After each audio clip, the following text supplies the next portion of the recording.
ఈ కస్టర్డ్ బయటైతే నేను చాలాసార్లు తిన్నాను, బట్ ఇంట్లో ఎప్పుడు తిన్నాను ఫస్ట్ టైం అంటే నా పెళ్ళైన తర్వాతనే తిన్నా. అంతవరకు ఎప్పుడు ఇంట్లో ప్రిపేర్ చేసింది అస్సలు చూడలేదు.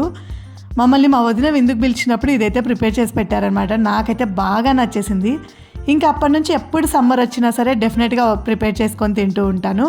ఇంకా మ్యాంగోస్ వచ్చినప్పుడైతే ఇంకా అస్సలు వదలనండి, చాలా ఇష్టం మ్యాంగోస్తో ఈ కస్టర్డ్ తినడం అయితే. ఇంకా ఇప్పుడైతే ఒక 1/2 లీటర్ పాలు తీసేసుకున్నా.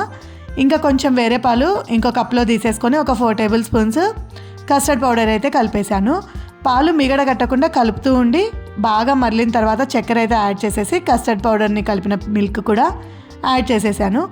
బట్ కలిపేటప్పుడు కూడా కలుపుతూనే ఉండాలి, లేదు అంటే ఉండలు కట్టేస్తుంది. కాబట్టి కస్టర్డ్ పౌడర్ వేసేటప్పుడు కూడా కలపాలి. నేనైతే చల్లగా అయ్యేటప్పుడు కూడా కలుపుతూనే ఉంటాను, మీగడ పైకి తేలకుండా.